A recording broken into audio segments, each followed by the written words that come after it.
Patología biliar. Bien, la vía biliar sin duda es una de las patologías más comunes y frecuentes que van a tener en el trabajo de biomédico general. Es la razón por la cual debe uno conocer básicamente las patologías y el manejo rápido de las mismas. Empezamos un poco con lo que es la anatomía. Recordemos que la vía biliar está compuesto por un sistema de canales o tubos que van a llevar la bilis del hígado hasta la segunda porción del duodeno. Estos tubos se van a dividir en vía biliar intrahepática, vía biliar extrahepática. Dentro de lo que es la vía biliar extrahepática se va a dividir en una vía biliar principal y una vía biliar secundaria o accesoria. La vía biliar principal está conformada por lo que es el hepático derecho, conducto hepático izquierdo, hepático común, llegando hasta la confluencia del conducto cístico. A partir de ahí se va a denominar colédoco. El colédoco tiene 4 o 5 porciones de acuerdo a la literatura. Tenemos una porción supraduodenal, ¿sí?, por encima del duodeno, otra retroduodenal, ¿sí?, por detrás del duodeno. Tenemos una porción retropancreática o intrapancreática. Tenemos una porción intraparietal y aquí algunas llaman una porción ampular, ¿no? Algunas no las describen, por eso es que tenemos 4 o 5 porciones del colédoco. La porción retropancreática y retroduodenal son las que pueden llegar a tener una forma fusiforme, lo cual hace que muchas veces el cálculo se mantenga como un sifón a este nivel, y es necesario encontrar este cálculo por una ecografía endoscópica, ¿sí?, la ecoendoscopía, porque muchas veces realizamos ecografías abdominales simples y no encontramos ningún tipo de cálculo, o en su defecto tampoco dilatación de la vía biliar, y el paciente presenta ictericia intermitente. Entonces podríamos descartar este cuadro, la presencia de un cálculo en el colédoco, mediante una ecoendoscopía. Esta es la vía biliar principal. ¿Y por qué se llama principal? Porque no podemos prescindir de ella, es la más importante.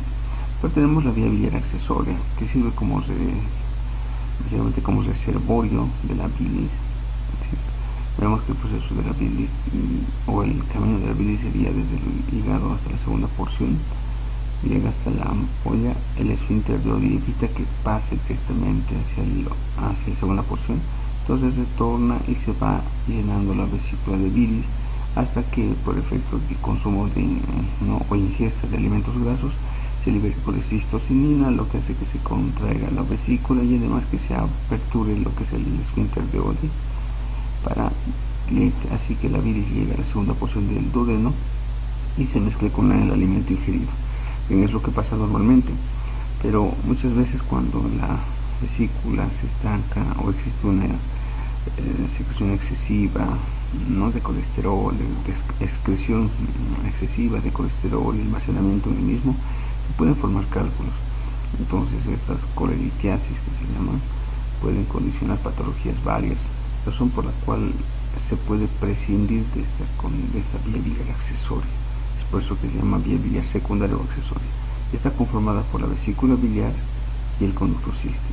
A su vez la vesícula biliar está compuesta por un fondo, un cuerpo, un infundíbulo, un cuello y un conducto cístico. Muchas veces se habla de lo que es la bolsa de Hartmann. La bolsa de Hartmann no es más que la formación por la compresión de un cálculo. No en todos los pacientes se va a encontrar. El siguiente estilo describe: no en todos los pacientes se ha determinado la presencia, más sí en todos los pacientes que han presentado cálculos a ese nivel. De hecho, en algunos pacientes que tienen cálculos prominentes se puede llegar a formar lo que es el fondo de saco de Hartmann, que es una prolongación del saco de Hartmann y que muchas veces comprime o está solapando a lo que es la vía biliar principal, razón por la cual muchas veces cuando se entra a cirugía se debe descartar esto, levantar muy bien lo que es este fondo de saco de Hartmann para evitar lesiones en la vía biliar. Antes desconocían esto, razón por la cual la lesión de vía biliar era mayor, ¿no?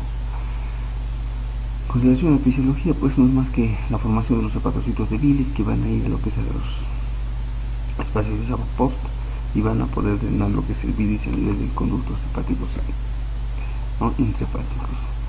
La bilis hepática tiene un líquido isotónico con composición electrolítica similar a la del plasma, pero cuando ya llega a la vesícula con el reservorio, ya ha sido eliminado el cloro y el bicarbonato por reabsorción de la mucosa vesicular, ¿no?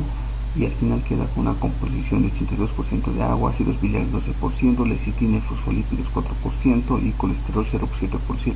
Esto recordemos que básicamente es el estándar de la composición de bilis. Con el consumo masivo y excreción de colesterol, pues esto puede acrecentarse, lo que condicionaría la formación de cálculos de colesterol. Bilirrubina conjugada, proteínas, electrolitos y moco 1 o 3%. La secreción total diaria de bilis hepática viene a ser de 500 a 600 ml. Ojo, esto nuevamente es estándar. Y esto es importante aclarar porque muchas veces un paciente puede llegar a tener hasta formación de 1 litro de bilis al día. En los grandes consumidores de grasas, pues el hígado se acostumbra a liberar, a formar grandes cantidades de bilis para su absorción. Eso es importante porque muchas veces entramos a cirugía, extirpamos la vesícula y el paciente se queja, ¿no?, de deposiciones amarillentas. No, doctor, tiene deposiciones 2 a 3 amarillas. Entonces uno se preocupa. En realidad, ¿qué ha pasado?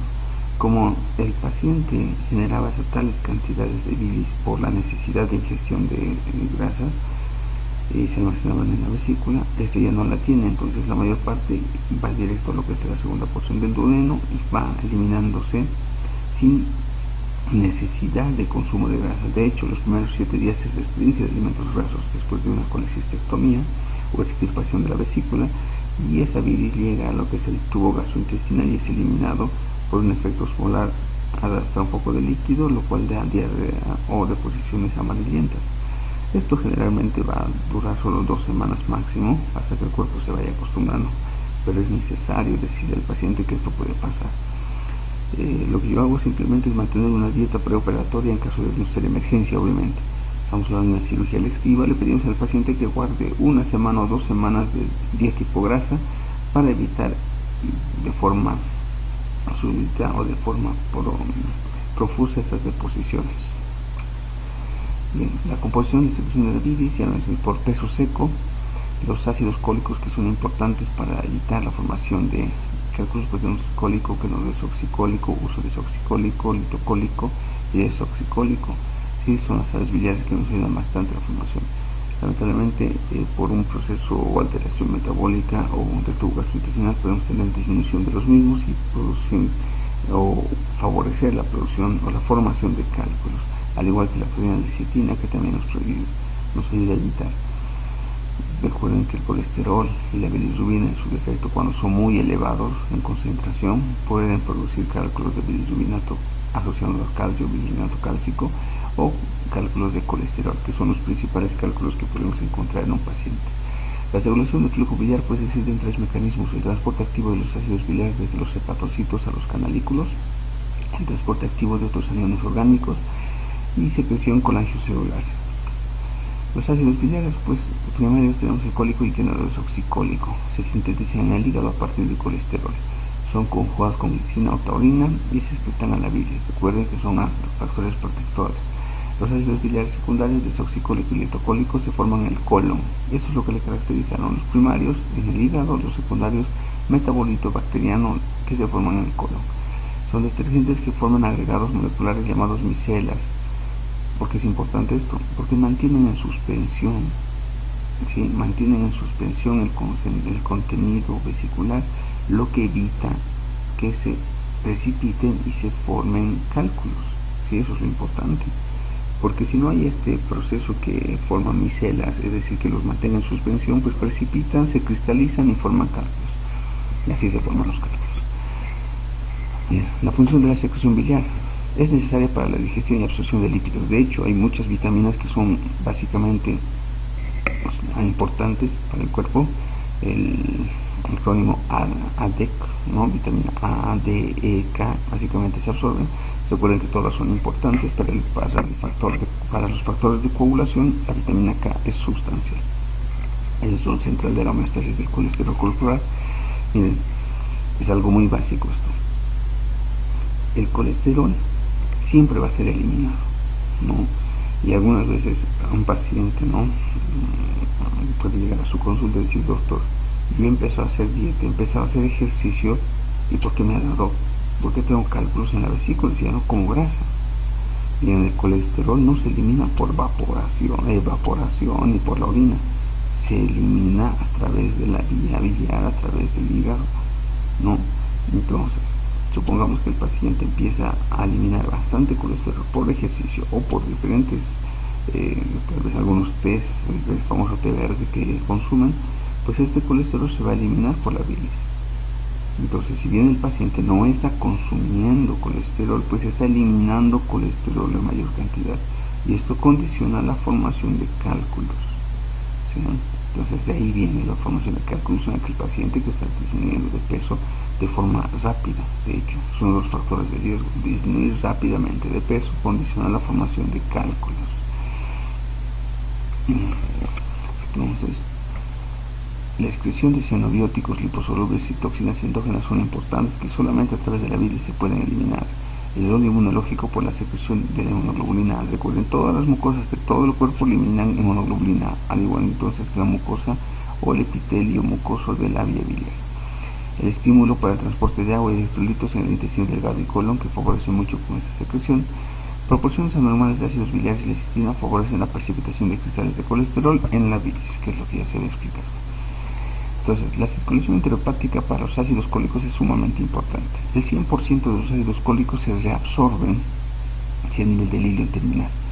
Supongamos que hay una extirpación por patología traumática, inflamatoria del hilo terminal, pues disminuye bastante esta circulación.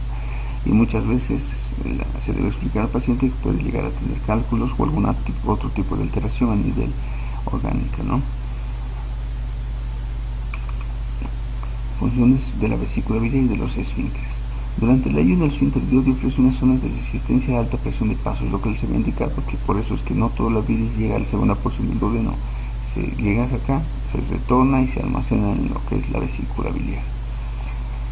Impedir el reflujo del contenido duodenal a los conductos biliares y pancreáticos. Esto es sumamente importante, puesto que vamos a ver en pancreatitis, en el temario del tercer parcial, en el que uno de las patogénesis o la patogenia de una pancreatitis indica la activación de las enzimas de forma inapropiada a nivel del páncreas, y solamente a través de las enterocinasas que se encuentran en los enterocitos puede suscitarse eso.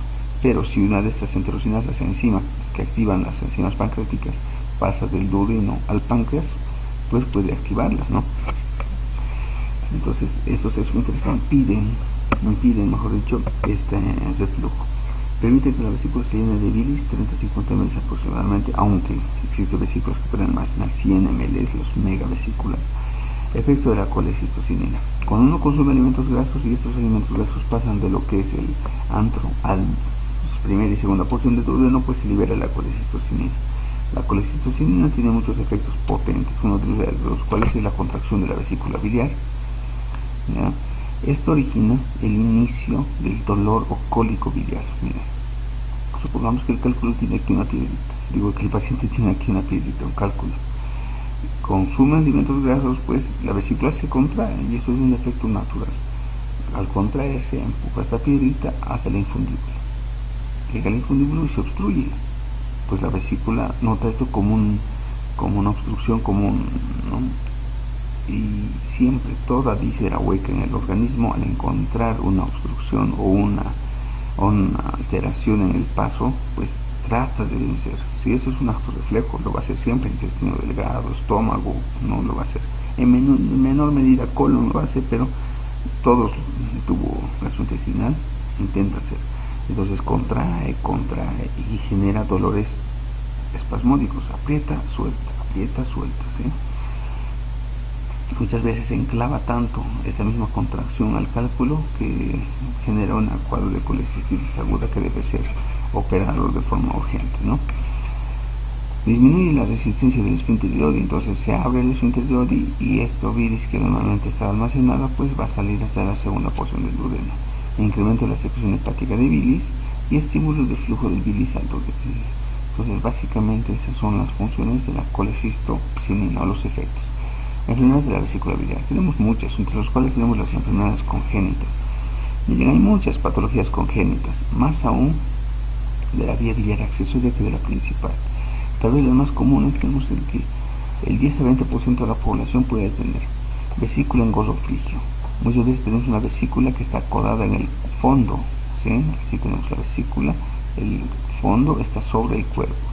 Entonces esto condiciona cólicos importantes porque recuerden, la bilis tiene que drenarse eventualmente, pero por este efecto se va quedando almacenado y la vesícula trata de eliminar hasta el último ml de bilis y al no poder hacerlo pues empieza a contraerse. Lo mismo pasa en las vesículas que tienen pliegues mucosos.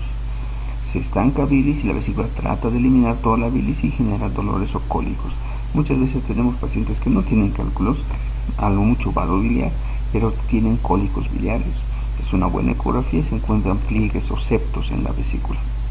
Se debe operar por el efecto de que tienen dolores cólicos recurrentes y que son pues de que alteran el estilo de vida del paciente, ¿no?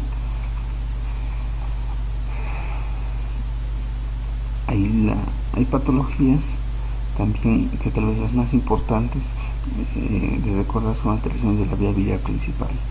Si bien la vía biliar accesoria puede tener muchas alteraciones, incluso de duplicación vesicular, la vía biliar principal es la que más nos importa, una de las cuales, las más graves sin duda, es la atresia de vía biliar intrahepática y extrahepática, en la cual la vía biliar no está permeable. Esto hace que la bilis no se drene. Al no drenarse, pues el hígado sufre una cirrosis biliar y esto condiciona al deceso del paciente si no se identifica y mejora o mejor dicho, inicia el tratamiento adecuado. Eso pasa en los recién nacidos muchas veces, ¿no? Pero se puede resolver. Hay cirugía de Kasai, por ejemplo, la cirugía de Kasai localiza, identifica la vía biliar intrahepática permeable y la conecta o reconecta a la vía biliar principal permeable. Esto ha dado chance al beneficio del paciente. Algunas veces, pero con daños severos, pues un trasplante hepático precoz, ¿no? Que es un poco difícil de realizar, más difícil que la cirugía de Kasai, obviamente por efectos de búsqueda del donante y todo eso, y por el tamaño del paciente, pues es más difícil, pero es la segunda opción para el manejo de la misma. Las variaciones de la vía biliar son importantes de conocer para el cirujano. El desconocer todas las posibilidades de vía biliar pues hace más fácil la producción de lesión de la vía biliar. Entonces el cirujano debería estar familiarizado con posibles alteraciones. Es verdad, no todas, pero por lo menos las más comunes: arteria cística anterior, arteria cística doble, conducto cístico, conductos de Luschka, ¿no? Se puede entender. Patogenia de la litiasis biliar. La alta prevalencia en la mayor parte de los países occidentales por el tipo de dieta, ¿no? Básicamente es exceso de grasa. En las necropsias se ha encontrado el 20% de las mujeres y 8% de los varones de más de 40 años, es decir, hay pacientes que nunca les ha dado un dolor, nunca han tenido molestias, han fallecido por otra causa y que pueden llegar a tener cálculos. Se forman por la concreción o acreción de componentes normales o anormales de la bilis. Los cálculos pueden ser mixtos y de colesterol el 80% y pigmentarios el 20%. En el caso de los pigmentarios existen los marrones que pueden ser secundarios a infestación por huevos de parásitos o en su defecto también por infecciones bacterianas. Mixtos y de colesterol, 50% colesterol monohidrato, sales cálcicas, pigmentos biliares, proteínas y ácidos grasos, que son sus componentes. En el caso de los pigmentarios, pues puede ser de bilirubinato cálcico y menos del 20% de colesterol. Esta es una tabla que deben aprenderla, ¿sí? En las cuales tenemos las vías biliares, la formación, o sea, cómo se forman las piedras en la vesícula, ¿no? Todos recordamos esos cuadros que están en todos los libros. Es la forma en la cual se precipitan para la formación de cálculos, ¿sí?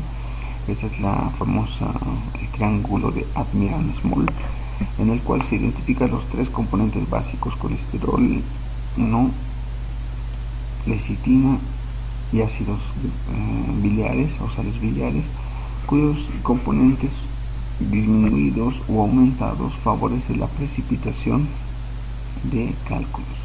Bien, entonces acá lo resumimos. La colelitiasis o la presencia de cálculos en la vesícula puede ser condicionada por estos tres factores, que a su vez puede estar condicionada por otros factores que son importantes recordarlos. Por ejemplo, la éstasis biliar, es decir, que la vesícula no se contraiga, que esté estancada la bilis, favorece la producción de cálculos. La cristalización acelerada, la precipitación de los cálculos, se da por una sobresaturación de colesterol, por ejemplo, o de otras o la disminución de ácidos cólicos y la supersaturación biliar. Entonces básicamente estos tres factores van a condicionar la formación de cálculos. ¿Qué condiciona la estasis biliar? Por ejemplo, la colonización bacteriana y malformaciones de la vía biliar, la hipomotilidad del intestino, ¿sí? Y finalmente la producción de factores pronucleantes o la hipomotilidad de la vesícula. Entonces estos tres factores condicionan la estasis biliar. La cristalización acelerada está condicionada por hipomotilidad del intestino, aumento de factores pronucleantes del hígado, disminución de factores antinucleantes del hígado y exceso de colesterol bilis a partir del hígado. ¿Sí? Estos dos factores aceleran la cristalización acelerada. Y finalmente la supersaturación biliar está favorecida por la colonización bacteriana, por malformaciones a nivel de la vía biliar, por el aumento de factores pronucleantes del hígado, disminución de factores antinucleantes y exceso de colesterol del bilis a partir del hígado, y finalmente una producción de factores pronucleantes y hipomotilidad. Esto es importante recordar porque a partir de cada factor podemos uno trabajar en la prevención, ¿no? Factores predisponentes para la formación de cálculos de colesterol. Bueno, la pregunta es, ¿no? Doctor, mi papá ha tenido cálculos, yo podría tener. Bueno, no se heredan, ¿no? Genéticamente no se puede heredar cálculos o la predisposición a cálculos, pero sí existe un factor sociodemográfico que influye. Vamos a ver, por ejemplo, si tu abuelo ha consumido carne de cordero, tu papá carne de cordero, pues lo más probable es que tú consumas carne de cordero. Entonces esta herencia, ¿no?, del estilo de vida hace que seas propenso a contener cálculos, no necesariamente un factor genético, ¿no? Esto pasa generalmente en los indios norteamericanos, indios chilenos, hispanos chilenos, todos los que están en la cordillera de los Andes, también el lado boliviano, peruano. La obesidad, reserva y excreción de ácidos biliares normales, pero aumento de la secreción biliar de colesterol, la pérdida de peso, y lo que les decía, muchas veces hay pérdidas de peso rápidas, en las cuales el colesterol sobresatura el nivel de la bilis y puede formar cálculos. Antes se hablaba de las famosas 4 Fs, ¿sí? Ya no, porque actualmente los cálculos pueden presentarse en casi todos los pacientes. De hecho tengo pacientes varones, delgados, jóvenes de 12 años, 11 años, ¿sí?, y que tienen cálculos. Antes las 4 Fs servían, ¿no?, cuando decían la persona de 40 años, 40, obesa, fat, fértil, en edad fértil, por esto de los estrógenos, la elevación de los estrógenos, y ser mujer, female. Entonces hace que las 4 Fs se presentaban como una gran condicionante para la producción de cálculos. Eso ya no existe, ¿sí? Por los libros modernos ya ni siquiera se los debería mencionar porque no es un parámetro ideal. Nuevamente les digo, hay pacientes varones, niños que tienen cálculos. Básicamente el estilo de vida que lleve un paciente pues condiciona la formación de cálculos. Pero las hormonas sexuales femeninas sin duda influyen. ¿Por qué? Porque el exceso de estrógenos hace que se ralentice la circulación biliar, produciendo hipomotilidad de la vesícula biliar y de toda la vía biliar. Esto pasa generalmente en los pacientes embarazadas, donde los estrógenos están muy elevados, y cuando están muy elevados pues hace que se formen cálculos en la vesícula biliar, ¿sí? Muchas veces por eso el paciente embarazado o la paciente embarazada debuta con formación de cálculos en la vesícula, o a veces, si ya sabía que tenía cálculos, pues promueve diferentes cuadros de cólico o dolor biliar. Resección o enfermedad del hilo. Les decía, los factores protectores para la formación de cálculos son los sales biliares. Se absorben el 100% a nivel del hilo terminal, pero si se eliminan estos, pues puede condicionar la formación de cálculos, ¿no? Edad avanzada, aumenta la secreción biliar de colesterol y disminuye la reserva de ácidos biliares y secreción biliar de las sales biliares. Eso es importante. Muchas veces dice, pero doctor, ya soy mayorcito, no como grasa y todo eso. El proceso de envejecimiento natural es la pérdida de grasa. Sí, esto está normal, esto es de forma, por un problema hormonal, por un proceso normal hormonal, quiero decir. Es por eso que, por ejemplo, las personas, mujeres que tenían senos grandes, pues van disminuyéndose, son más flácidos, se van, ¿no?, como dice el término, ¿no?, coloquial, se van chorreando, y esto es porque la pérdida de grasa pues es general en el cuerpo, se van arrugando por la pérdida de esta grasa a nivel de la superficie de tejido celular subcutáneo. El colesterol no se elimina por evaporación, va a ir por lo que es la bilis, ¿no?, del hígado en la segunda porción del duodeno, y obviamente condicionando la formación de cálculos. La hipomotilidad de la vesícula, que es tal vez uno de los factores más importantes que se presenta en el paciente, y esto se puede deber, por ejemplo, a la nutrición parenteral prolongada, al ayuno, embarazo, medicamentos como la octreotide. Sí es importante saber esto, porque muchas veces tenemos pacientes que están recibiendo octreotide por uno u otro motivo y le producen cálculos, y esos cálculos pueden generar otro cuadro de dolor abdominal. Entonces son aspectos que debemos tomar en cuenta. El tratamiento con clorfibrato, miren, hay muchos pacientes que están recibiendo clorfibrato por el colesterol elevado, ¿no? Ahora, este colesterol elevado no, en realidad se está eliminando, pero básicamente se tiene también favorece la excreción de colesterol del cuerpo, por lo tanto hay mayor cantidad de colesterol en la bilis, y esto podría condicionar cálculos, razón por la cual un paciente que está recibiendo clorfibrato puede producir cálculos, ¿no? Factores predisponentes para la formación de cálculos de colesterol: disminución de la secreción de ácidos biliares, cirrosis biliar primaria, colestasis intrahepática crónica. Cuando hay una alteración del hígado como tal, pues se disminuye la formación de ácidos biliares, y esto condiciona la formación de cálculos. Hay muchos otros factores, pero tal vez los más importantes, que está como miscelánea aquí, pero tal vez uno de los factores más importantes es pues la dieta hipercalórica y ricas en grasa. Es la principal causa de formación de cálculos hoy por hoy. Es por eso que tenemos niños de 2 a 3 años, 5 años con cálculos. Créanme, desde los 6 meses, desde que puede empezar a comer el niño, algunos ya le dan pollo frito, papa frita, diferentes tipos de alimentos grasos, y que a la larga, a los 6 meses, 1 año, 2 años, de acuerdo a la predisposición genética de cada uno, puede formar cálculos, ¿no? Es una ecografía en la cual se puede apreciar una vesícula un poco acodada, y con unas paredes un poco engrosadas, ¿no?,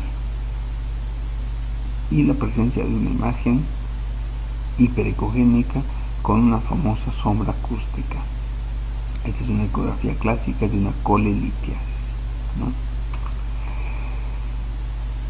Con relación a los cálculos, tenemos los pigmentarios, que van a producirse o predisponerse por factores demográficos y genéticos, generalmente en la parte del Asia, del hábitat rural, se pueden apreciar por el exceso de bilirubinato, hemólisis crónica, cirrosis alcohólica. Recuerden que todo paciente con algún tipo de alteración hematológica con destrucción de glóbulos rojos, como la esferocitosis, puede condicionar la formación de cálculos biliares, por el hecho de que la descomposición de la hemoglobina condiciona a la producción de bilis, ¿no? Cirrosis alcohólica, infecciones crónicas del árbol biliar, infestaciones parasitarias y edad avanzada, como les decía. Básicamente hay un sinfín de formas, estructuras, cantidades de cálculos, y son innumerables. Hay cálculos facetados, multifacetados, esféricos, ¿sí?, moruliformes. Los moruliformes son similares a moras, como se ve acá, y no es más que la compactación de varios pequeños, y que a veces nos preocupan por tener cálculos pequeños y que pueden ir a la biliar primaria o producir pancreatitis en su defecto. Hay cuadros en los cuales las piedras están compactadas dentro de la vesícula, están apiladas. A veces la calcificación va en lo que es en la mucosa y la pared de la vesícula, produciendo vesículas calcarinas o calcificadas, que son lesiones premalignas inclusive. Bien, a todo esto entonces tenemos que tener un cuadro clínico de la colelitiasis. En sí, la colelitiasis no presenta cuadros dolorosos, eso me entienden. Colelitiasis es un diagnóstico ecográfico, no es clínico. Sí, es importante reconocer esto. El cuadro clínico se denomina cólico biliar. El cólico biliar es un dolor espasmódico intermitente iniciado en hipocondrio derecho de moderada o gran intensidad, asociado a la ingesta de alimentos colecistomiméticos o grasos, que no necesariamente son grasos por el hecho de que puede ser café, chocolate, ¿sí?, carnes rojas. Entonces es importante aclarar esto, y que origina molestias en el paciente. A veces condiciona náuseas y vómitos amarillentos o biliosos que mejoran el cuadro. Este es un cuadro típico de cólico biliar. Que podamos sospechar de colelitiasis o colecistitis aguda, pues va a depender mucho del examen físico de realizar, pero la ecografía va a determinar si es una colelitiasis o no. Eso es importante. Entonces, un dolor abdominal 70-80% de los casos va a presentar en el cólico biliar por una oclusión transitoria de la vesícula, por el cálculo mismo. Se presenta en mi abdomen superior, generalmente en el hipocondrio derecho. Puede irradiarse a la región subescapular derecha o interescapular. Esto pasa generalmente cuando el cuadro ya está prominente y un poco avanzado, podríamos decir una colecistitis aguda, no un verdadero cólico biliar. El paciente no refiere a esta irradiación. Es un comienzo brusco, leve, aumentado de intensidad. Puede haber mayor algidez de 15 a 60 minutos y puede ceder en su defecto. Si no cede después de los 60 minutos, pues sea por condición a un cuadro de colecistitis aguda. Remite en forma más lenta. En el postprandio tardío se puede apreciar. Cuando un dolor dura más de 6 horas, y es importante, lo más importante es que podamos pensar en un cuadro de colecistitis aguda.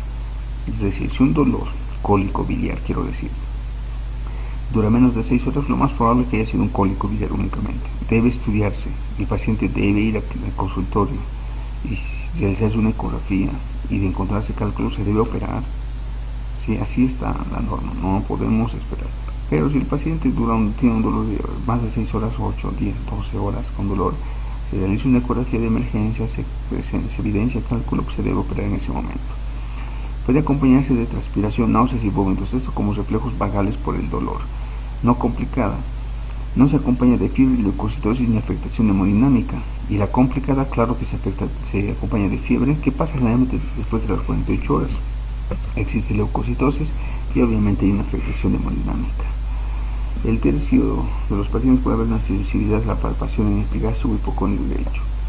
La sensibilidad o aumento de la sensibilidad a nivel del hipocondrio derecho con la compresión del punto cístico en la búsqueda del signo de Murphy ya evidencia un cuadro de colecistitis aguda.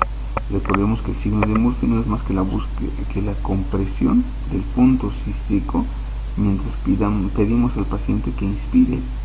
Si el paciente no va a inspirar completamente y no se refiere ningún tipo de molestia o dolor o leve molestia, pues es Murphy negativo. Pero si comprimimos el punto cístico, le pedimos que inspire al paciente y detiene su inspiración, pues es un Murphy positivo. Y más aún si encontramos un signo de Bloomberg local positivo, ¿no? Dolor a la descompresión en la zona. Muchas veces, y esto en las personas delgadas, podemos inclusive palpar una masa, podemos palpar una masa a ese nivel, lo que condicionaría un plastrón, ¿no? Vesicular, por el pípilo mayor u otras estructuras. Aquí vemos entonces una vesícula con paredes engrosadas y cálculos en su interior. Muchas veces podemos encontrar en una radiografía imágenes, miren, de múltiples cálculos dentro de la vesícula o en su defecto calcificación de la vesícula calcarina. Vaso biliar que podemos encontrar en la vesícula, que muchas veces algunos cirujanos dicen que, o clínicos, la eliminación puede ser espontánea y todo.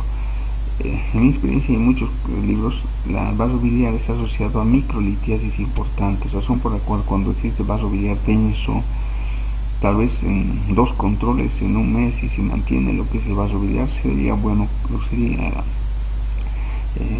operarle al paciente, porque es un candidato que pueda tener microlitiasis y pueda condicionar alteraciones de tipo coledocolitiasis o obstrucción de la vía biliar principal o cuadros de pancreatitis, ¿no? Es una bomba de tiempo. Entonces, considerar esto en el paciente.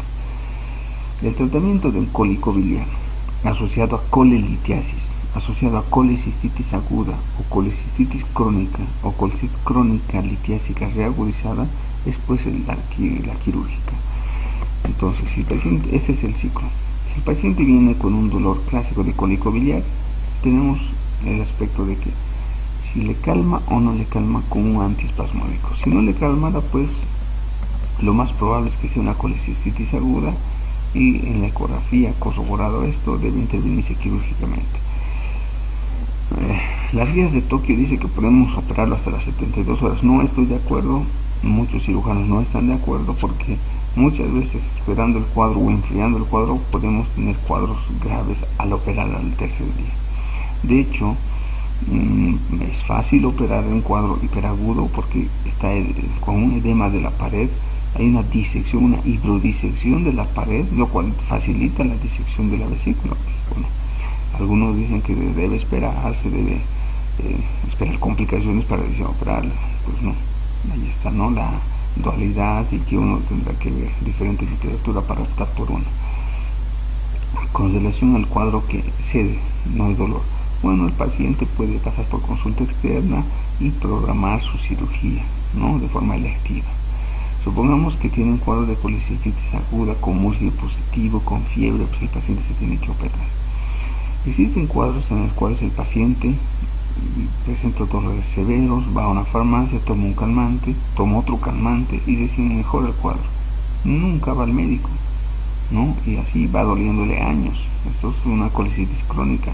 Pero llega un momento en el cual el dolor es insoportable y acude a emergencia, pues tenemos un cuadro donde la vesícula biliar se ha formado fibrosa, engrosado su pared y además está edematosa. Ese es el famoso cuadro de colecistitis crónica litiásica reagudizada.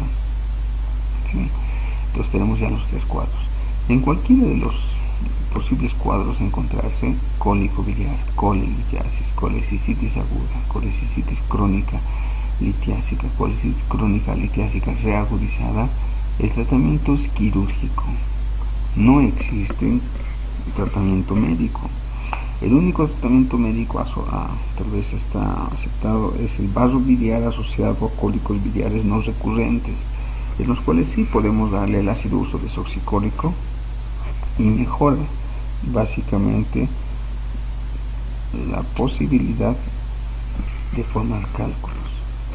Entonces es importante esto, porque muchas veces uno pretende resolver cuadros, ¿no?, simplemente con medicación, engañando al paciente. Es verdad que puede servir esto, pero no en todos los casos. Sí sirve como factor protector. Supongamos que un paciente sabe que consume alimentos grasos, entonces puede el paciente acceder a este medicamento para evitar la formación de cálculos. Más es imposible que un cálculo formado de 1 centímetro disminuya en tamaño y peor eliminarse. No se puede.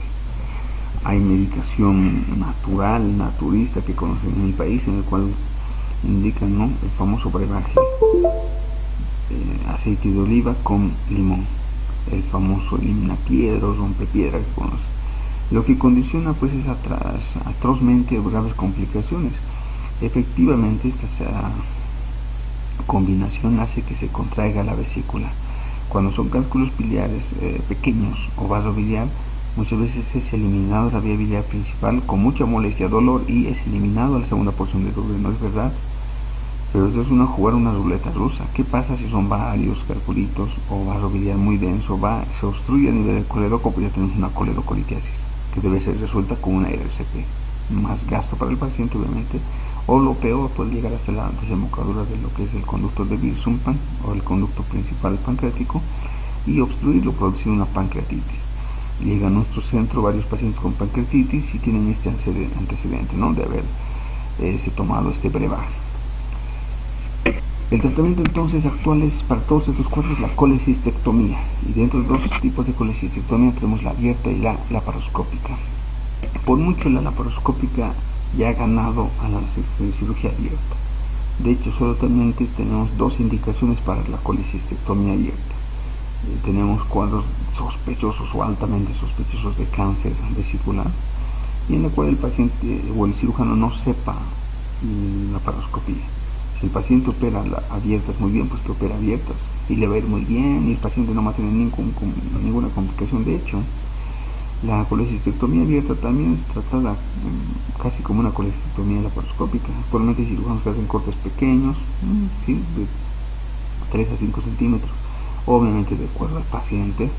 Si tenemos un paciente de 120 kilos, pues el corte va a ser más grande, pero en personas delgadas se puede hacer así, de pequeñas 3 centímetros únicamente. Se extirpa completamente la vesícula y se puede dar de alta el mismo día si se opera en la mañana o al día siguiente, lo mismo que la cirugía laparoscópica, solo que es abierta, ¿no?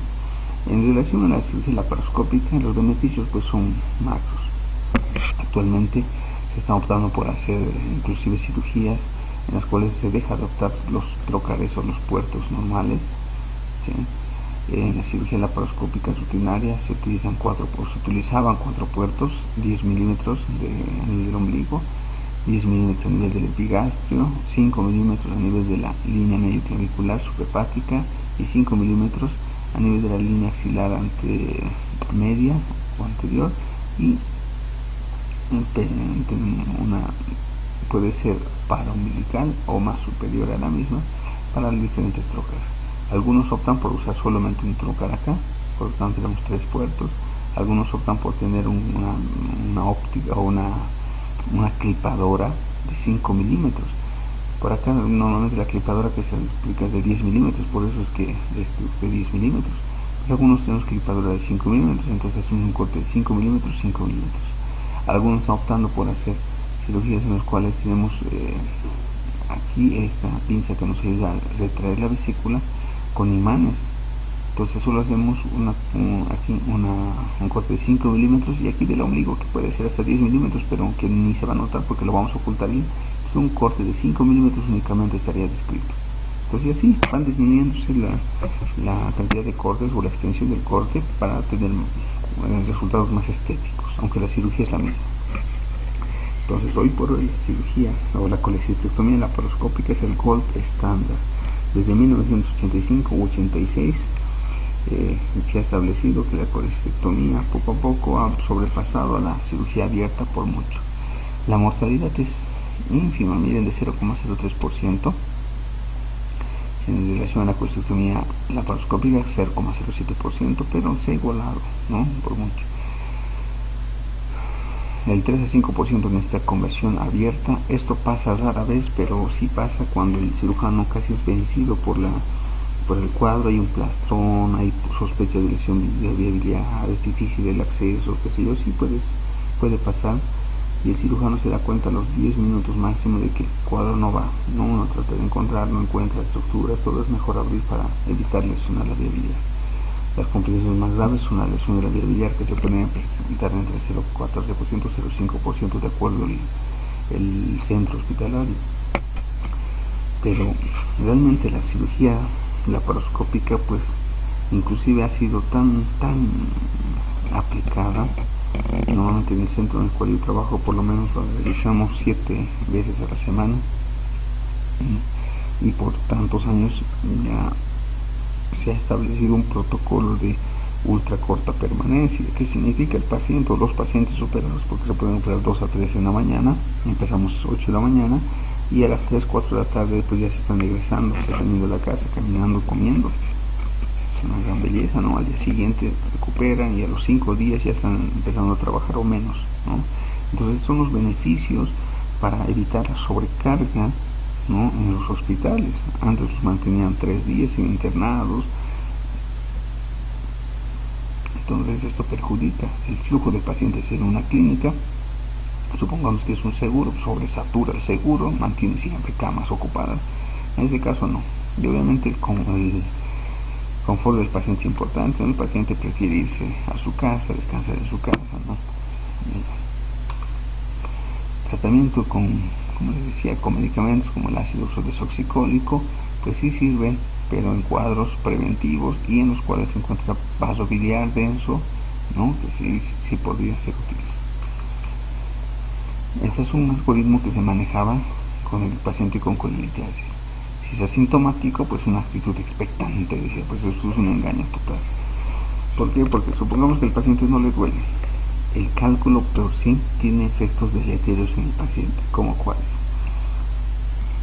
Si un paciente tiene cálculos en la vesícula, promueve una inflamación crónica de la mucosa por compresión mecánica, y esto puede condicionar 3 factores. Primero, el paciente puede estar libre de dolor y en cualquier momento, en un viaje, ¿no?, en un campamento, comer algo graso y tener cuadro de cólico biliar. Es importante saber decir esto al paciente porque puede tener este tipo de dolores donde no hay atención médica y es un suplicio para el paciente. Entonces, posible cólico biliar. Segundo, si son cálculos pequeños, los cálculos pequeños pueden progresar de la vesícula a la vía biliar principal, produciendo coledocolitiasis o producir inclusive pancreatitis. Entonces existen complicaciones en los cálculos pequeños. Y tercero, y no menos importante, La formación de cálculos, la permanencia de cálculos por mucho tiempo a nivel de la vesícula condiciona la formación de cáncer vesicular. Entonces, por estos tres factores, un paciente inclusive asintomático debería considerarse en operarse. Bien, ya no hay eso de que si no te duele no te operes, no, eso es de mucho tiempo atrás. Actualmente se tiene que decir, todo paciente con cálculos se debe operar. ¿Qué pasa? Pero si el paciente es asintomático y tiene vesícula en porcelana, se va a operar por otra causa, por ejemplo, se hace una colectomía o edicolectomía, una gastrectomía o algo, pues sí, te puede extirpar la vesícula además, decían, ¿no? Pero ¿qué pasa si te duele? Si te duele, el tratamiento se debe aplicar un tratamiento. Por ejemplo, es opcional si hay cálculos radiotransparentes y la vesícula es funcionante y el cálculo es menor de 1 centímetro, podemos darle ácido uso desoxicólico. Podían darle, ¿no? Si son cálculos radiotransparentes, es decir, de colesterol, vesícula funcionante y cálculo único menor de 2 centímetros, se puede hacer una litotripsia extracorpórea, destruir el cálculo, hacerlo más pequeño y poco a poco se vayan eliminando. Y el tratamiento quirúrgico pues era opcional desde la colestectomía laparoscópica. Esto no existe directamente colelitiasis, colestectomía laparoscópica, sí, es una flecha directa. Todo lo demás no sirve. Más bien, si está sintomático se debe operar de forma urgente, si está sintomática pues de forma electiva. Así se resume este algoritmo que era de hace mucho tiempo. Las complicaciones más frecuentes de la colelitiasis pues tenemos, ya les decía, cuadros de dolor repetidos, ¿no? Obstrucción, inclusive ileobiliar, que es el paso de la vesícula, del cálculo de la vesícula biliar al intestino. Aquí vemos una ecografía en la cual se una pared engrosada, doble pared que conocemos porque esta es una imagen blanquecina, una imagen blanquecina, doble pared y un halo hipoecogénico, ¿sí? Que indica la trasudación o el edema perivesicular. La presencia de cálculos, una vesícula distendida frente a un cálculo impactado en la infundíbula. La colecistitis aguda es un cuadro franco de colecitis aguda, que es la complicación más frecuente de colelitiasis. Condiciona el mayor número de colecistectomías de urgencia, 5 a 10% son alitiásicas. Eso es importante aclarar en el paciente. Muchas veces el cálculo es pequeño, atravesado la vía biliar principal y encontramos que básicamente no hay cálculos. No significa que no ha habido cálculos, ha pasado el cálculo, pero ha originado un cuadro inflamatorio en la vesícula que no es necesariamente bueno en el paciente, debe ser extirpado por las alteraciones que ha dejado. Y eso se suscita, o esta colecitis aguda se suscita por una inflamación suscitada por una obstrucción litiásica, distensión de paredes y un aumento de la presión de la lucestasis biliar. Cuando aumenta la presión intraluminal, pues primero colapsa la circulación linfática, disminuye la absorción de moco, agua y se va distendiendo, inclusive formando la famosa bilis blanca, que es una bilis como el agua, así clarita, pues llamamos bilis blanca.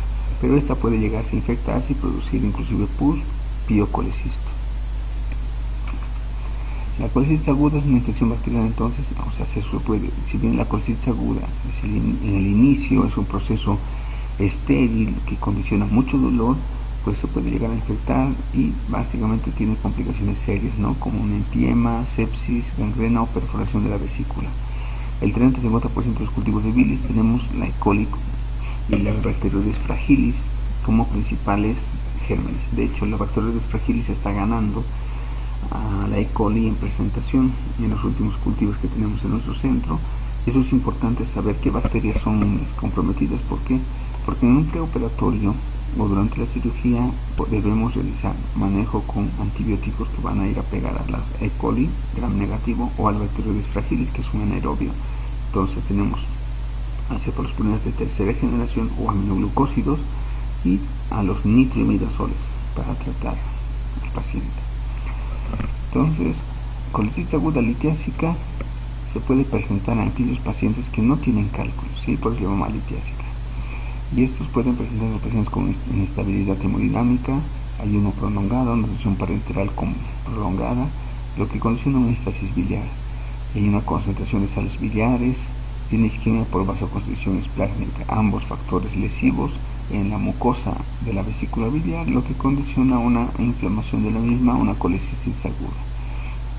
Se suscita una inflamación, edema, células inflamatorias infiltradas, hemorragia submucosa, ¿sí? Y necrosis y perforación. Esto de la perforación pues se suscitaba hace mucho tiempo, y por hoy, como hay más atención médica, primer nivel, postas de salud en el área periférica, pues disminuye, aunque sí algunos casos se han evidenciado. 80-85% de las lesiones se resuelve hacia la normalidad o dejando diferentes grados de fibrosis. Esto es lo que nos preocupa, llegando a una colecitis crónica. 15-20% evoluciona en piema, necrosis, fístulas, perforación localizada o libre con peritonitis. Cuando se perfora la vesícula tenemos dos panoramas. Un panorama, tal vez el más sencillo, es que se vaya perforando hacia la cara peritoneal de la vesícula y el epiplomayo o duodeno colon vaya plastronal. Pero a veces esta perforación va hacia el hígado, no da mucha sintomatología, por lo cual el paciente puede aguantarse mucho tiempo, y al perforarse pues llega a veces al hígado y produce un absceso hepático, ¿no? Colecitis aguda, la clínica: dolor de más de 6 horas con signos, síntomas de inflamación local, signo de Murphy, les decía, dolor en hipocondrio derecho, puede irradiarse en este caso sí a la región subescapular derecha o interescapular, se asocia a náuseas y vómitos, existe fiebre a partir de los 2 días, 37,5 a 38,5, hay mucho positivo, en el 25% se palpa masa sensible, y las personas delgadas es más fácil de ver esto, las personas obesas no. El grado alto de ictericia, ojo, muchas veces pedimos al paciente laboratorios o notamos algo ictérico al paciente y la bilirrubina indirecta es elevada, no la directa, y uno dice, no, debe ser mal. No, cuando la bilirrubina indirecta está elevada es un cuadro neto de inflamación de la vía biliar, ¿sí? Entonces se debe operar al paciente. Muchas veces ingreso a quirófano solamente por ese hecho, la bilirrubina está elevada, indirecta está elevada, y encuentro, obviamente con la clínica de dolor todo abdominal, y encuentro un cuadro de inflamación severa de la vesícula biliar. Es importante entonces. A medio descanso pues describamos algo más de lo que es la ecografía de la vesícula biliar. Ahí tenemos la vía biliar extrahepática, intrahepática, tenemos la vía biliar principal, la vía biliar accesoria, ¿no? Con todas las partes que hemos descrito. Aquí tal vez algo muy importante es la distribución de la arteria cística. La arteria cística pues se va a encontrar en el triángulo de la colecistectomía, más mal conocida como el triángulo de Calot. El triángulo de colecistectomía está descrito por el borde hepático, el conducto cístico y el colédoco o el hepático común. Es en este triángulo donde se va a encontrar en el 70% de los casos la arteria cística. Esta arteria cística puede derivar de la arteria hepática propiamente dicha, o de la arteria hepática derecha, o de la arteria hepática izquierda, o a veces venir directamente de la arteria, así de la arteria hepática común. Recuerden que a este nivel del tronco celíaco se divide una arteria hepática común, hepática propiamente dicha y gastroduodenal, ¿no? De esta puede venir directamente. Muchas veces se desplaza a medial del conducto cístico, pero a veces va a lateral, a veces son dos, ¿no? O a veces tenemos un flujo externo, es decir, va del hígado, tiene un flujo externo, o sea, aparte de lo que es la arteria cística, tenemos flujo o irrigación de la vesícula biliar directamente del hígado. Y esto, como lo sabemos, a veces gripamos bien la arteria y el paciente sigue sangrando la vesícula, sigue sangrando, y al final encontramos un vasito pequeño acá. Las características de la vesícula biliar: es importante tener una pared bien, ¿sí?, representada, uniforme, ¿sí?, en la cual no se debe encontrar ningún tipo de contenido en su interior. Pueden encontrar pequeñas imágenes, cálculos. Aquí tenemos un fundíbulo que está acodado, es el famoso saco de Hartmann. Tenemos un pliegue mucoso septal, en el cual puede ocasionar el estancamiento de bilis y generar dolor en el paciente. Acá también miren los pliegues. En un corte longitudinal es importante verlo. Muchas veces vemos un pliegue séptico que parece, un septo, no séptico, un pliegue septal que pareciera que está obstruyendo completamente la vesícula, pero en realidad lo que pasa es que está disminuyendo tanto el lumen que se aprecia como si fuera completo.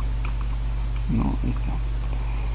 Para determinar si es que existe la diferencia entre un cálculo o un pólipo, pues el cambio de posición del paciente es sustancial. Si se identifica una imagen ecográfica, ya sea hiperecogénica o hipoecogénica, pegada a la mucosa de la vesícula, se debe mover al paciente.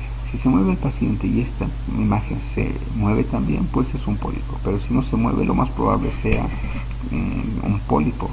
Pero también hay cálculos, microcálculos que se pegan a la mucosa. Puede ser un pseudopólipo, ¿sí? Tipos principales de cálculos: cálculos de colesterol, cálculos pigmentarios, ahí está, ya lo he expresado. Nuevamente digo, la imagen de cálculos es obvia y tenemos una imagen ecográficamente escrita como imagen redondeada y regular, pero que tiene siempre sombra sónica, ¿no? Ahí tenemos la vesícula distendida.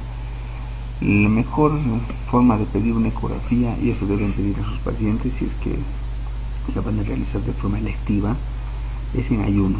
Siempre de 6 a 8 horas de ayuno le piden al paciente que repose, no coma ningún alimento y vaya.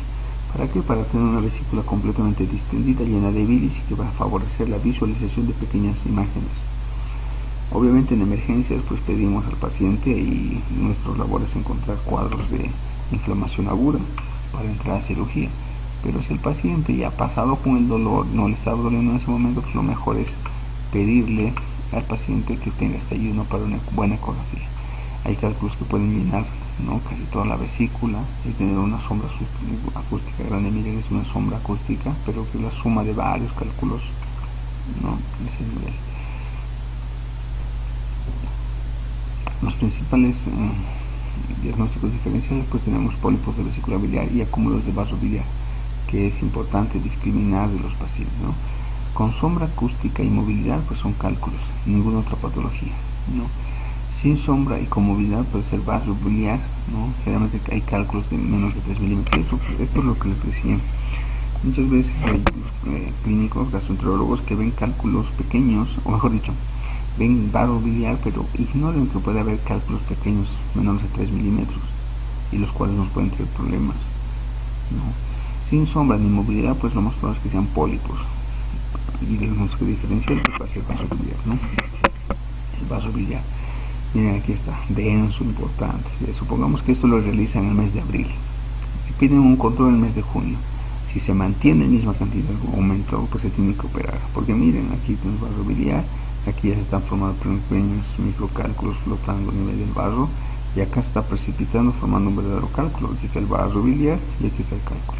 Entonces, muchas veces cuando hay vaso biliar recurrente asociado a cólico biliar, lo mejor es operar en el paciente. Mejoramos el cuadro y evitamos complicaciones. ¿Cuáles son los signos ecográficos de la colicitis aguda? Pues hay presencia de cálculo, engrosamiento de la pared más de 4 milímetros, no 3, 4 milímetros, aumento del tamaño de la vesícula biliar, líquido pericolecístico, este famoso doble pared, ¿no? Signos impactados, como es el cálculo que no se mueve y que está en infundíbulo, y signo ecográfico de muslo. Pues es el mismo signo clínico que pedimos, solo que en vez de usar los dedos usa el transductor. Le pide al paciente que inspire, y si corta la inspiración mejor dicho, pues tenemos un MULFI positivo. Signos ecográficos de colicitis aguda, pues tenemos avanzados líquido pericolecístico, membrana mucosa flotante, imágenes ecogénicas intramurales, interrupción de la pared, ulceración de la pared, abultamiento focal de la pared. Son signos que nos indican gravedad, perforación, plastrón, ¿no?, de la vesícula. Aquí tenemos los cuadros en los cuales existen cuadros de colicitis aguda: signo de doble pared, engrosamiento de la pared, distorsión de la mucosa y presencia de cálculos. Miren, aquí está el signo de doble pared. Aquí tenemos un edema que está separando la vesícula del hígado. Está formando un cálculo impactado con su sombra acústica, vaso biliar con cálculo impactado. Miren cómo aquí la indemnidad de la mucosa está interrumpida. Muchas veces esto nos hace sospechar una perforación hacia el hígado de la vesícula. Lo mismo aquí, una vesícula codada, cálculo impactado y muchos otros cálculos. Aquí el líquido perivesicular, miren, tal vez haya perforación y un absceso en inicio. Aquí tenemos el engrosamiento de la pared. Cuando existe un engrosamiento hiperecogénico del blanquecino, nos habla de una fibrosis, es decir, una colicitis crónica. Pero si está asociada al cuadro de doble pared, pues es crónica reagudizada. Si solo fuera como esto, simplemente un edema de pared, pues es colicitis aguda. Tenemos diferentes cuadros entonces de colicitis aguda. Aquí lo mismo, paciente en el cual hay necrosis de la vesícula, una distorsión de la mucosa una doble pared, pérdida de la integridad de la vesícula biliar. Mira, acá ya está la disrupción de la vesícula mucosa, se está esfacelando la mucosa por necrosis.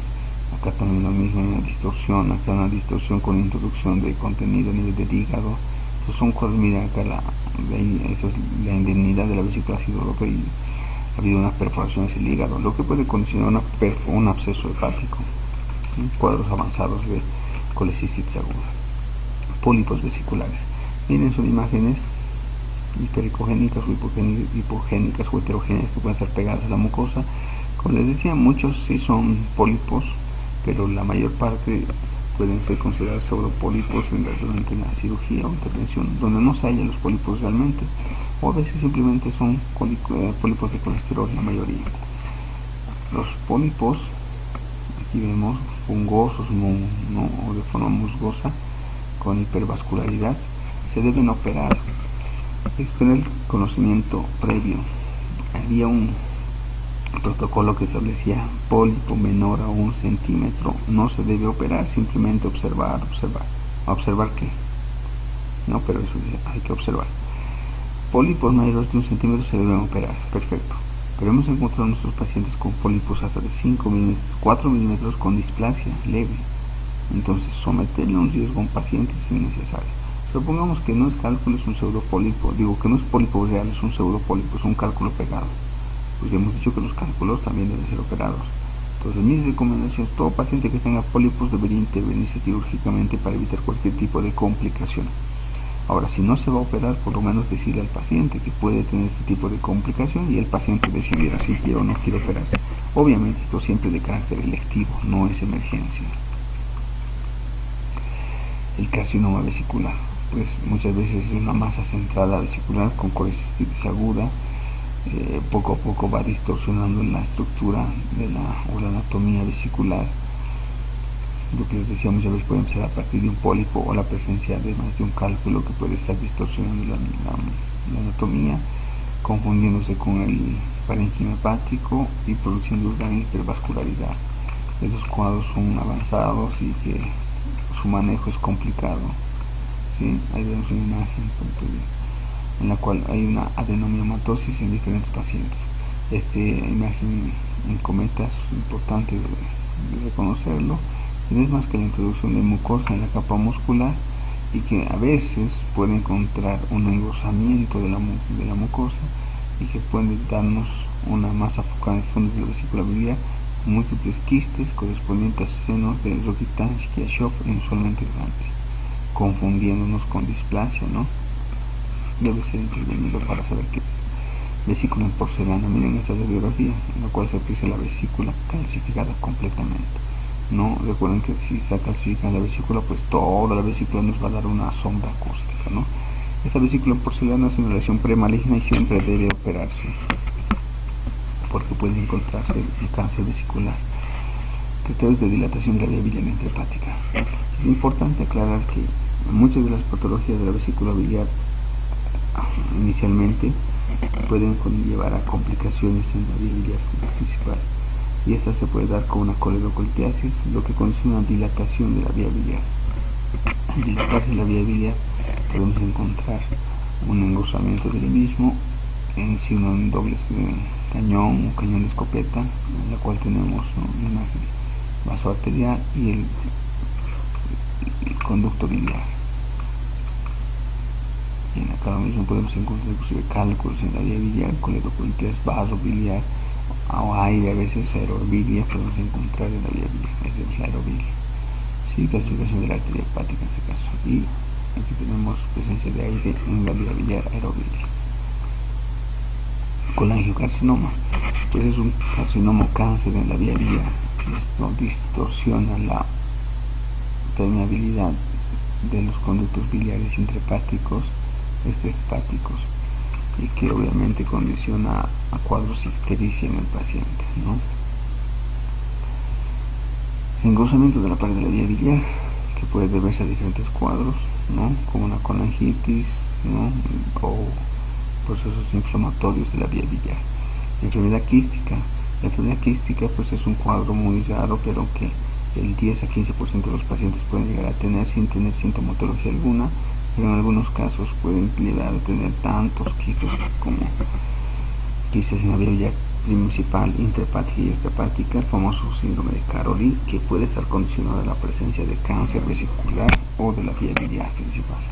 Esa es la famosa enfermedad de Caroli, múltiples dilataciones, cuyo tratamiento definitivo es el trasplante hepático si es que la vía biliar intrahepática está comprometida.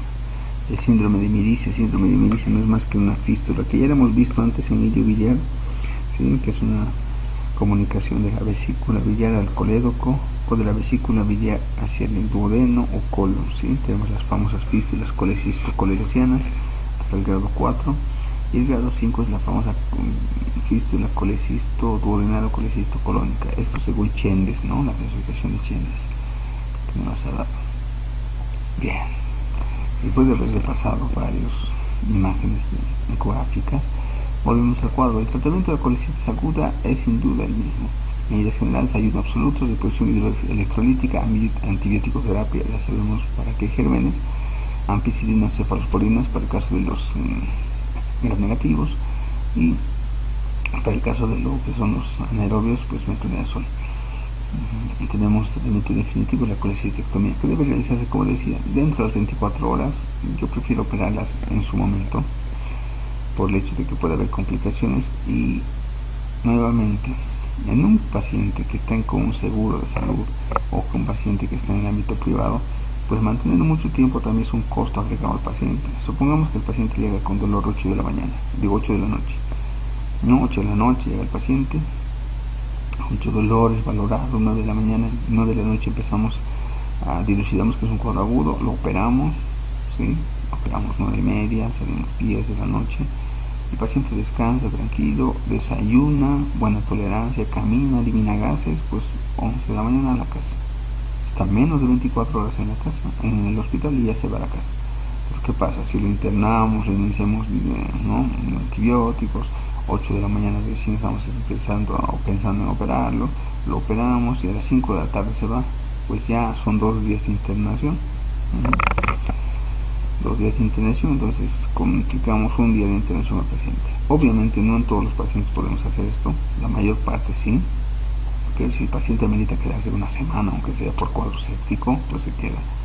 Pero la tendencia actual pues es tener una estancia hospitalaria menor, y más aún en esta época, no en esta temporada de pandemia del COVID-19, donde el peor lugar que un paciente puede estar es pues en un hospital. Aquí vamos a apreciar una colección. Quirón presenta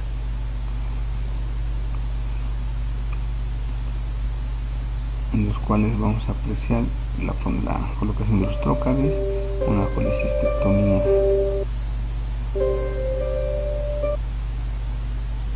laparoscópica, Quirón presenta. Básicamente es una cirugía del internet ya, porque términos prácticos para relaciones es una dilatación del fondo vesicular con un graspe de la pinza que nos va a ayudar al ayudante, nos va a ayudar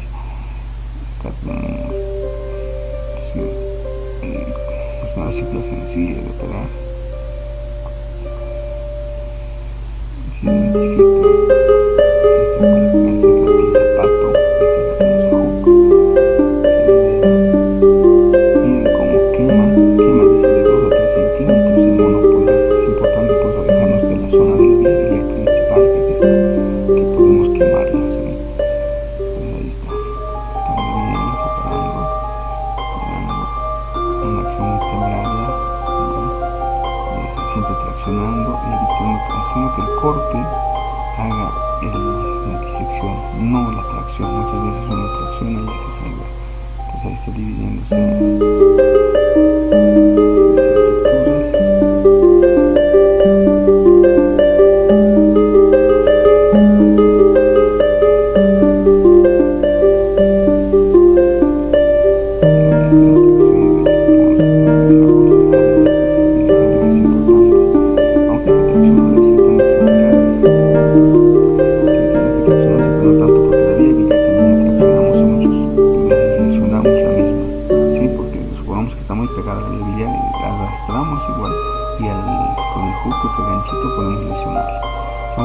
buscando lo que es el triángulo de colecistectomía para identificar la arteria cística y el conducto cístico, ¿no?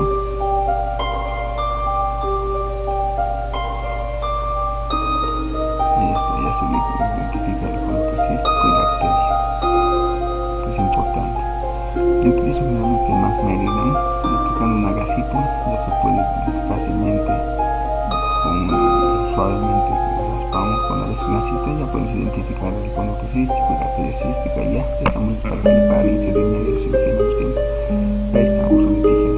Yo uso tijera, no la uso mucho por el tema de que si usamos sistemas de coagulación o cauterización con la tijera, arruinamos la tijera no está hecha para cauterizar. Ahí está identificado el conducto cístico. Desde el famoso visión auténtica de Sternberg, que podemos ver a través de la arteria cística y el conducto cístico en la vesícula. Luego son hemoloco, ¿sí? No son clip de titanio, nosotros normalmente usamos clip de titanio, cuesta más barato, esos hemolocos cuesta muy caro y no lo usamos simplemente para la cantidad de vasos importantes en una colectomía, por ejemplo, buena colectomía. Ahí está. Nosotros en un solo tiempo clipamos el conducto y la arteria y seccionamos directamente. Este clip de titanio, que se llama arteria cística, está muy bien. Esto siempre se debe ir lo más cercano a la vesícula. ¿Para qué ir a la base? Aléjate del colédoco y vivirás feliz. Pues ahí va, secando bien.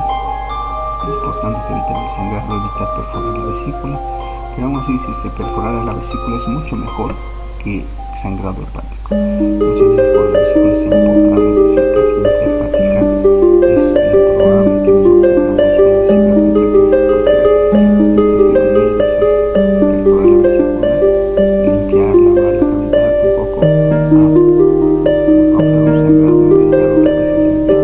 hígado que a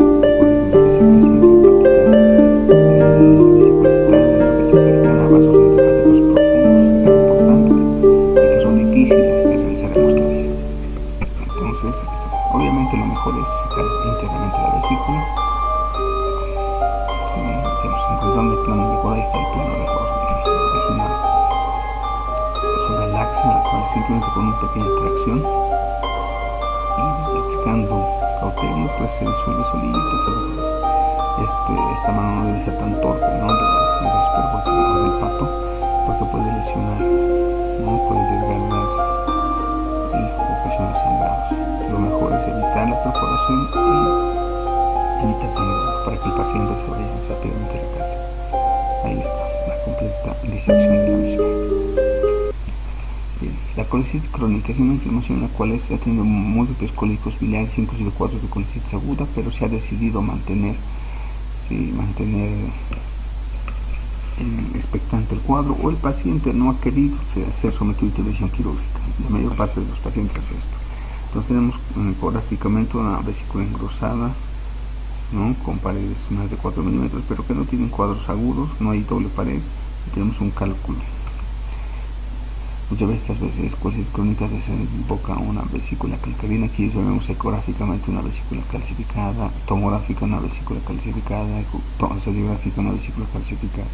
Esta vesícula en porcelana pues puede tener problemas, como les decía, cáncer vesicular. La coledocolitiasis. La coledocolitiasis pueden ser diferentes, puede ser primaria o secundaria. La primaria se denomina la formación de cálculos en la misma vía biliar. Y esto pasa cuando hay alteraciones graves de colesterol. Y esto pasa en aquellos pacientes menores de edad. Y muchas veces no es uno, sino son múltiples cálculos en la vía biliar principal. Tanto así que puede estar ocupada toda la vía biliar. Si estaría ocupada toda la vía biliar se denomina panlitiasis. Esa es la primaria. La secundaria es aquella cálculos que van a bajar de la vesícula biliar a la vía biliar principal. ¿Sí? Secundaria. A su vez, esta vía biliar secundaria puede ser una coledocolitiasis residual, ¿sí? En la cual se denomina coledocolitiasis residual. Por ejemplo, ingresa un paciente a quirófano por un cólico biliar, una colicitis aguda. Lo operamos, no hacemos todo y al día siguiente aparece amarillo. Les realizamos laboratorios y tenemos que la bilirrubina directa se ha incrementado. La bilirrubina directa incrementada nos habla de un cuadro de obstrucción de la vía biliar. Entonces pedimos una ecografía, dilatación de la vía biliar, pedimos una RCP y saca un cálculo de la vía biliar. Cuando tenemos esta dualidad, imagínense, coledocolitiasis o sospecha de coledocolitiasis y una colecistitis aguda franca con fiebre y todo, se debe operar al paciente para después ser sometido a RCP. No esperar la RCP después operar. En algunos casos si lo puedes realizar el mismo día está perfecto, pero muchas veces tarda como 2-3 días, estoy hablando seriamente, a veces hay centros en los cuales tarda ese tiempo. Y esperar ese tiempo 2-3 días con una colecitis aguda puede conllevar a una infección de la vía biliar y ya no ser una coledocolitiasis, sino ser una colangitis, es decir, pus en la vía biliar. Eso es importante ver esto. En los pacientes colecistomizados, la coledocolitiasis puede deberse a cálculos dejados inadvertidamente, litiasis residual o la formación de litiasis de nuevo, litiasis recurrente, ¿no? A veces no es que el cálculo se haya venido de la vesícula biliar, sino se forma nuevamente a nivel de la vía biliar, de lo que llaman litiasis recurrente.